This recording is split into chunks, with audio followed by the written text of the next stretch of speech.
Rambam. We continue in the 13th book, Mishpatim, of judgments, the laws of Malve Veloive, of lender and borrower, about loans, free loans, as it's called. We have here in Montreal something called the Hebrew Free Loan Society, giving out loans without interest. A big mitzvah in the Torah. Why is it such a big mitzvah, by the way? Because rather than giving charity to a person, don't wait till they're in a position that they need charity. Give them a loan. So with that loan, they can build their lives, whether it's a loan so they could start their business, a loan that they could, restructure in a certain way to do whatever they need. Give them the loan before they need a handout. And that is the highest form of charity.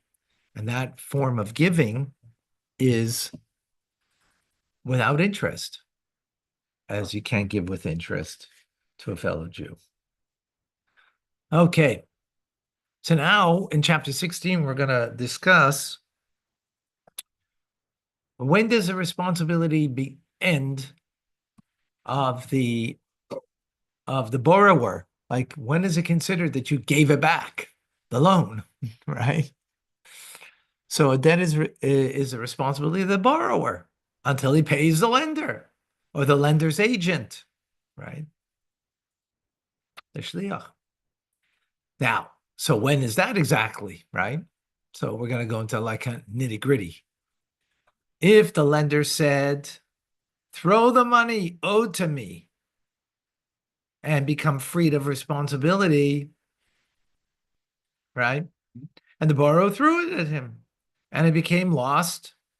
A big wind came, or destroyed by fire, right? It was in, LA, right? And it got destroyed before it reaches the lender. The borrower is not responsible. Why?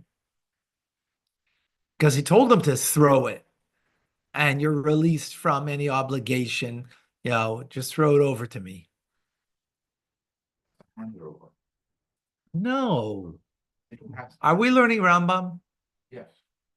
We're not learning David. I have to throw it. Okay. No, he doesn't have to throw it. That's not the point here. What's the point? The point is we're giving. What's the point? The point is that the money was. No, what's the point? No. The borrower. No, what's the core point over here? Not what the law is. What's the point? The point is we're giving a parameter to the law. That's the point. We're giving a parameter. Does it mean that that's the way you should do it? Is that what the lender should say? Throw it to me, and there's a fire right here, and throw it through the fire. That's not what it means. How you should do it. That's not the point. The point is, what's the parameter of the law? So that's why we're speaking about not in regular normal cases. Normal cases, I owe you money, so here it is. I put it into your hand. Exactly. Okay, then you don't need the law, right? Then you don't have the parameter of what the law is. Okay. Yeah, appreciate it. Okay. Following rules apply when the lender told him, throw the money owed to me in a manner governed by the laws of the bill of divorce. Right? If the money was closer to the borrower, it is still his responsibility. If it's closer to the lender, the borrower is no longer responsible. If it's half and half, and it is stolen, lost or stolen, from there, the borrower is required to pay half of the debt because it's half and half. Right. Now, why would someone say that? It's irrelevant why someone would make that statement, right? The point is that this would be the parameter to the law. Okay. Oh, forgot to mention two things. One, it's today's Rambam's yahrzeit. It's his day of passing. 921 years ago, we figured out, since he passed away. Wow. And so studying Rambam such a day. I mean, every day is a perfect day for learning Rambam, especially today. And today is our dear David's birthday. Mazel tov. Mazel tov. Thank you. He is turning 18 again. Listen, if you don't succeed the first time, try again. Yeah,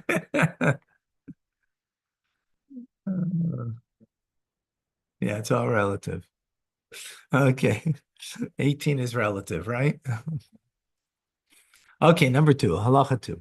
When Reuven owes Shimon a mana is 100, right? $100, 100 this, whatever.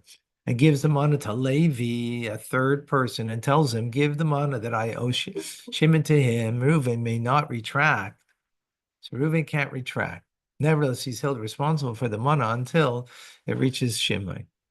So he's still responsible. Why? Why is he responsible? Yeah, that's true, but that's not enough in an explanation. No, that's not enough in an explanation. It would be, Because it's Reuven's emissary. So it's his extension. So therefore, it's still as if he still has it in hand. The other way around, if Shimon sent an emissary to pick up the money, then what would happen? Because it's the emissary is the extension of him. So that, right. So that's the difference, right? So it's not enough because it's still his, right? Because it's his shliach, it's his emissary, it's his agent, right? But yet he can't retract. Why can't he retract? I'm not exactly clear on that. Give me a second. I just want to take a look at that.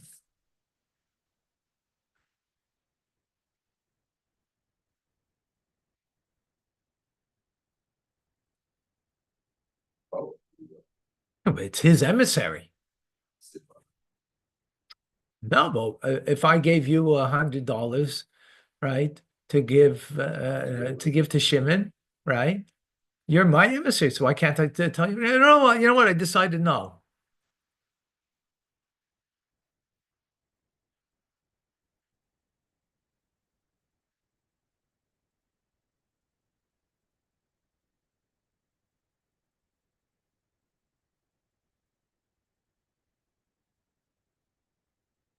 Ah, so commentators explain.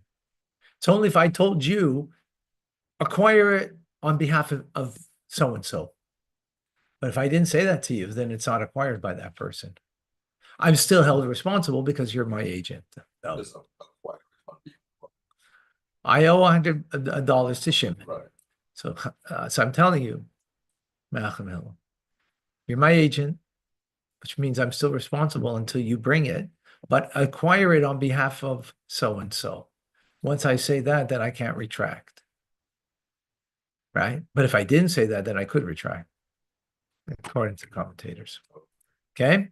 Because you're my agent. So what do you mean? You're my agent means you're my hand. So if I took back my hand, then right? If I myself was going to give the money to Shimon, and then you know what? I'm not going to give today. And I go back home. I could do that, right? I may not be right to do it because maybe I owe it that day and I have to pay it that day, but maybe I'm going to pay it later in the day or whatever, right? Whatever the case may be. Okay, but the key is here, nonetheless, even though I said to you, acquire it on behalf of Shimon, but until Shimon gets it in hand, I'm responsible. Right? If Levi returned the money to Reuven, now Levi is the shliach, right? He's the emissary, the agent. And he gave it, they are both responsible for it until Shimon receives full payment for the debt owed him. Wow, what a chiddush. Because I made you responsible.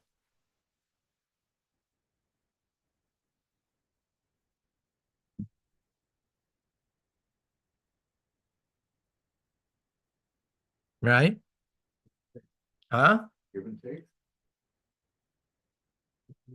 No, because since I made you responsible as a shliach to bring it to him, even though you returned it to me, We both share responsibility. That's interesting. That's interesting. It's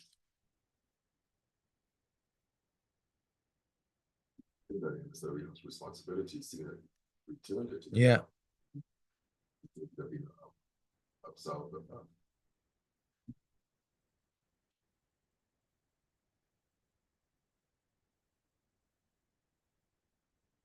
So the commentaries explain because you were made responsible that, or you, through giving it to you, it became now something that was owed to the debtor, right?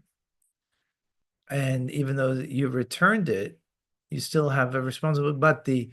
But the debtor has to come to me first before you. It's to the borrower before the agent, right? Okay, number 3. A transfer of a debt is rescinded in the following situation. Reuven owed Shimon a money. Shimon told Reuven, take the money that you owe me and give it to Levi. Since the 3 were standing together and Levi agreed, the transfer would ordinarily be binding. Nevertheless, it's discovered that Reuven is poor and he does not have the resources to pay Levi.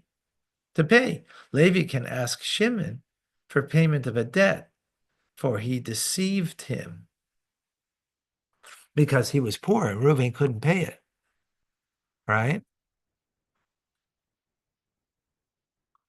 Because Shimon owes Levi, right? Reuven owes Shimon and Shimon owes Levi. The 3 of us are standing, 3 of them are standing together, right? And he says, transfer it, which means no longer is Shimon responsible for the debt that he owes Levi because he's saying Reuven pay it, right? And even though normally the 3 people who are there together and the debt was transferred that way, would be normal that it's transferred, but Levi can ask Shimon for payment because he deceived them in that Reuven would in fact pay it. He's too poor. He doesn't have the money to pay. So he can go back to Shimon and get the payment because in the end, Shimon owed it to Levi, not Reuven, right? If Levi knew that Reuven was poor at the time, or Reuven was rich at the time and became impoverished afterwards, Levi cannot demand payment from Shimon, for he accepted the transfer.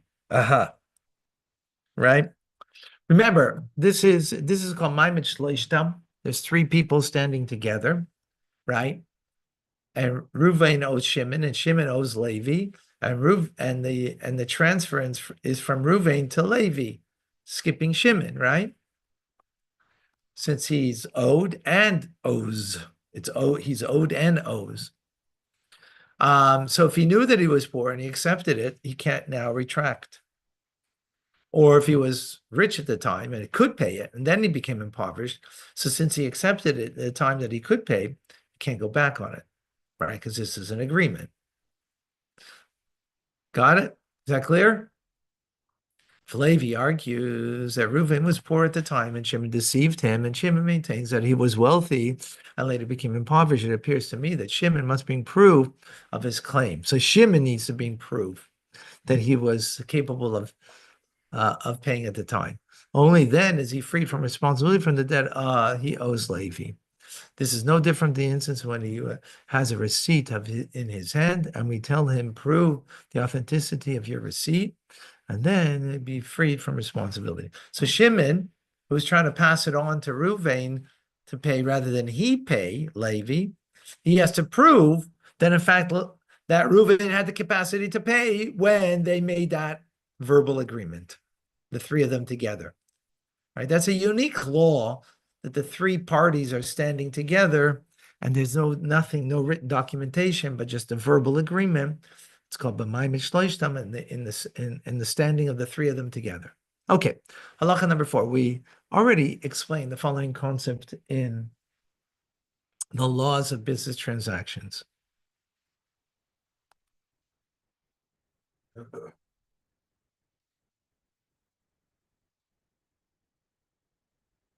These laws apply when Reuven was not owed anything by Shimon, but did owe a money to Levi, right?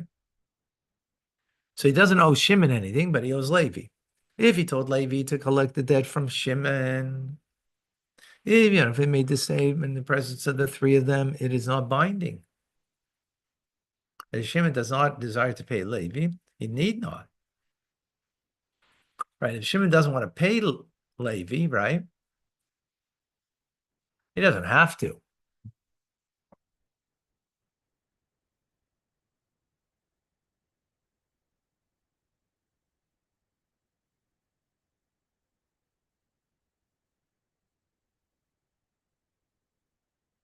If, however, he does pay him, he may collect the money from Reuven since he paid him because of his instructions. So what's happening over here? There's only one debt here, right? Of Reuven owing Levi. But he, the three of them are standing together, and he says, take it from Shimon.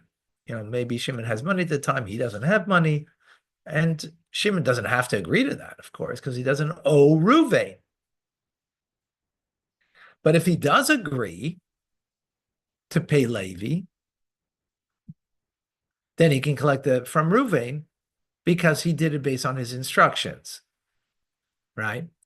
Similarly, if Levi desires to retract and say, I do not desire to collect the debt from Shimon, he may collect the debt from Reuven, right? Because Shimon doesn't owe him. This applies even if he collected a portion of the debt from Shimon, he may collect the remainder from Reuven. Even in such a case, he said, he already took part of it. Why? Because in the end, Levi has nothing to do with Shimon. Shimon doesn't owe him, so he doesn't have to take from him. He can't be compelled. Okay, halacha number 5. Following laws apply with regard to a storekeeper who would give a house owner anything it desires on credit, postponing payment until the entire amount reaches a substantial sum, which time he would pay. Right? Now, many stores work that way. In Crown Heights, people put on credit there, right? They go into the store and it's put in the book on credit, right? And whatever, at the end of the month or the week or whatever it is, it's paid, huh? Yeah. If they know you well. Yeah. They put it in a book. Exactly. The employer says, give my workers a seller or my creditor the money that I owe him, and I will repay you.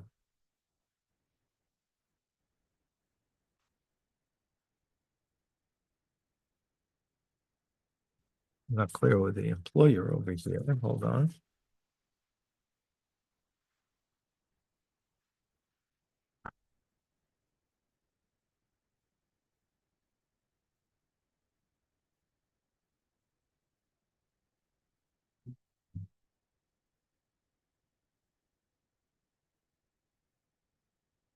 Okay.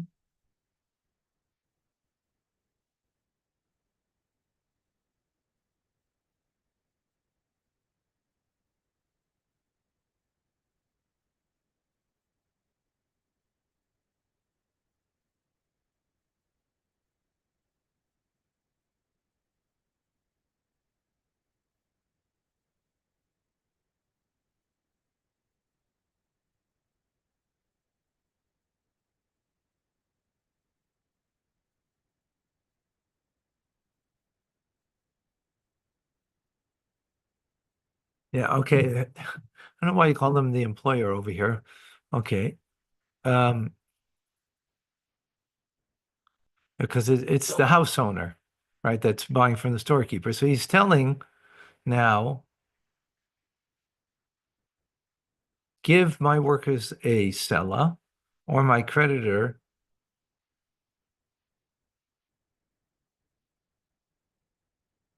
a mana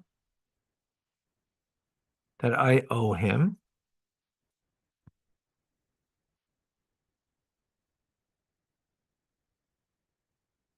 and I will repay you.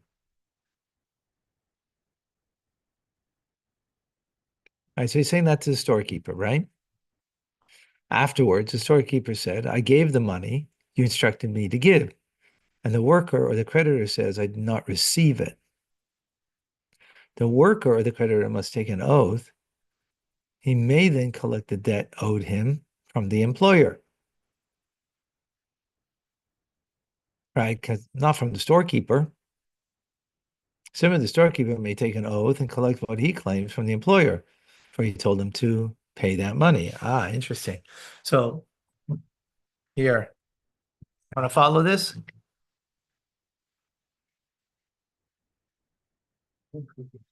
Right. This is a storekeeper, right? And this is the guy who puts on credit on his accounts, right? By him. And he tells him, you know what? He tells him, give my workers money or produce, whatever it is, right? Give them, right? Well, here's my workers. From the debt. No, he owes him, That's what I mean. the storekeeper, Yeah, right? give these Oh, so it's a workers- bigger debt. He's making a bigger debt. Making a bigger debt. Now the worker says, I never received from him. He says, I paid. He says, I never received. Right? So the worker has to take an oath that he never received. And then he's right. And then he's going to get paid by him because he's his worker, so he's got to pay him, right? The storekeeper is going to take an oath that I paid, and he's going to have to pay. So he's going to pay double, right?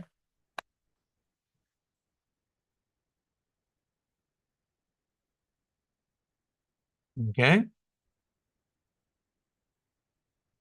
Because he agrees that he told them, that he's making the debt. He's making a bigger debt by the storekeeper, right? So he's in agreement that he told him to pay. Well, he said he paid. He can't say it. He can't take an oath for anything. What's he going to take an oath? He doesn't know. Storekeeper can take an oath because the storekeeper says, I gave it. Right? There's obviously some hanky-panky over here. Doesn't matter. The point is he can take an oath that he gave. The worker can take an oath that I didn't receive. The house owner, slash employer, he can't say anything because he just gave instructions. He doesn't know what happened. So in the end, he's going to pay double.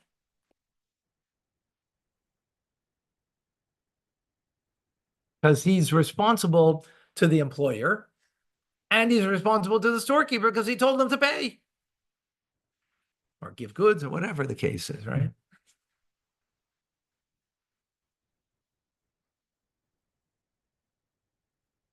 So a storekeeper may take an oath and collect the claims of the employer, for he told him to pay the money. Yes. Okay. The worker must take an oath in the presence of the storekeeper. And the storekeeper must do so in the presence of the worker or the creditor so that they will be embarrassed by each other. Similarly, laws apply in all analogous situations. In other words, you got to do it in their presence because, hey, there's some hanky-panky over here, right? Yeah. This oath is a rabbinical ordinance administered and the person holds a sacred article because both claimants are coming to collect money. Therefore, if the storekeeper dies, the creditor may collect the debt without taking an oath. So if the worker or the creditor dies, the storekeeper may collect the claim he makes without taking an oath. The rationale in such a situation, the employer is not losing anything, and he is making and is making payment only once.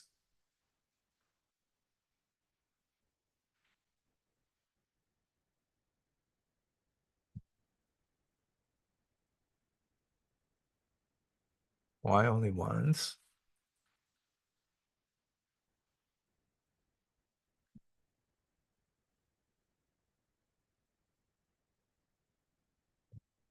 When a storekeeper says, you told me to give this person a mana,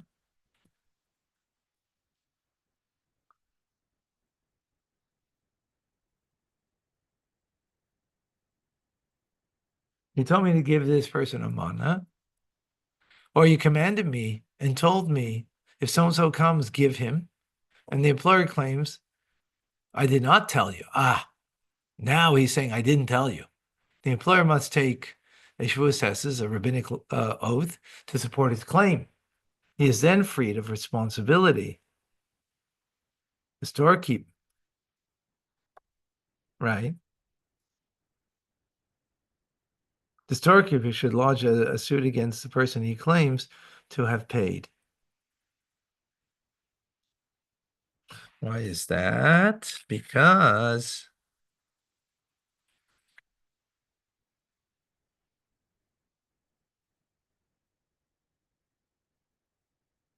he is denying the claim entirely,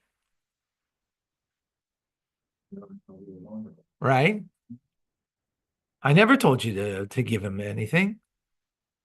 So therefore, he is the one who has to take the oath. Similarly, if the storekeeper tells an employer, right? Because otherwise, why is it that way? Why isn't the storekeeper taking the oath? Hello? Why isn't the storekeeper taking the oath? Because the storekeeper wants to take money away from the employer, right? So he doesn't take the oath before the person who has the money, the employer, right? So he takes the oath saying, I never told him to give money. So he would first take the oath before the storekeeper, because the storekeeper wants to take out money from him. He can't take an oath before the one who wants to keep the money and not pay the money takes the oath first. Huh? Yeah, but you're taking an oath. Right. Now, my question was, why is he taking the oath? Not, right? They're both making a claim. Right? The employer is saying, I never told you to give money to my employees. Right? Storekeeper says, well, yes, you did. So which one takes the oath? So the one who's holding on to his money is going to take the oath, not the one who wants to take the money from him. Right? That's who first will take an oath. Right? Similarly, if a storekeeper tells an employer with whom he has a credit arrangement. Remember, we're talking about that there's credit arrangement between these two people, right? Because he's always taking stuff from him. We're in the middle of 6. Middle of 6. Yeah. Right. So similarly, if the storekeeper tells an employer with whom he has a credit arrangement, it is written in my account book that you owe me a mana. And the employer says, I don't know. The employer must take the shuasses that he does not know. He is then free of responsibility as is the law with regard to the situation when one person lodges a claim against another. There's no rabbinic ordinance governing such a situation. So here it even goes further because he's saying, I don't know, yet he's still the employer, who's making the rabbinic oath that he doesn't know, and then he doesn't have to pay. He's not even saying with certainty. All the more so, the previous case is it with certainty. I didn't tell you to pay my workers. Here, he's not certain. And yet he becomes freed of responsibility when he takes a rabbinic oath. Interesting. Very interesting. Huh? You wrote in the book. Yeah, because it's, yeah. Okay. The truth is, I don't really get it. I mean, again, I guess it's the bottom line is, possession 9/10 of the law, and that's why he's taking the oath. Right? In other words, the employer, right? It's money in his hand. He's saying, well, I wrote down that you took goods and you owe me. I don't know about that. So the storekeeper wants to take something that is in the hands of the employer. So to do that, he needs something stronger, right, against him than just one word against the other, and even though he wrote it down, right? Number 7. when Reuven produces a promissory note that states that Shimon owes a debt to Levi. Now, this is different because it's a promissory note, right? And it states that Shimon owes a debt to Levi and claims that Shimon gave it to him by signing a deed acknowledging the transfer and giving it to him. So he signed it over, the debt. Shimon signed it over, this debt that Levi has to him, and gave it to Reuven for whatever reason, doesn't matter, right?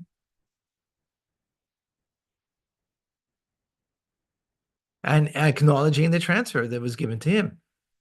But that the deed of transfer was lost. He has a promissory note, but he doesn't have the deed that says it was transferred. Or he claims that Levi transferred the promissory note to him via an acquisition of land. He may collect the debt from Shimon.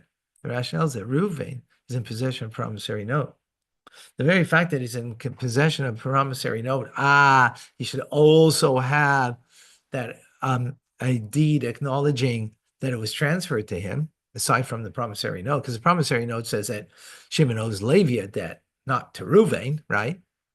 So the fact that it's in his hands, that itself is a statement, right? That is, so he may collect it. If Shimon claims that he paid Levi, but now Shimon comes back and says, but I paid Levi, and demands that an oath be taken. Levi must take an oath to Shimon, right? Not Reuven. He's claiming, I paid Shimon, so I don't owe Reuven. Reuven has the promissory note, and maybe that's why he doesn't have it, right? After his raised may collect the debt. Levi admits that Shimon paid him. Reuven can go. So Shimon claims that that he paid Levi and demands that he take an oath. Levi must take an oath to Shimon, meaning that Shimon says, no, you didn't pay me, right? Then afterwards, if he takes that oath, Reuven, who has a promissory note, can collect the debt, right? If Levi admits that Shimon paid him, Levi must pay Reuven now.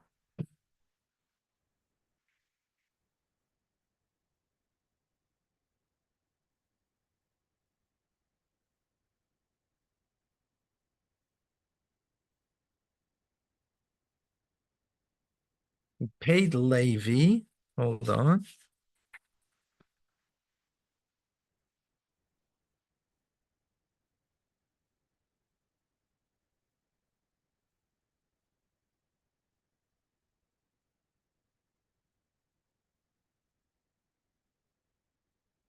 So Shimon is released from any responsibility. Right? Levi must pay Reuven.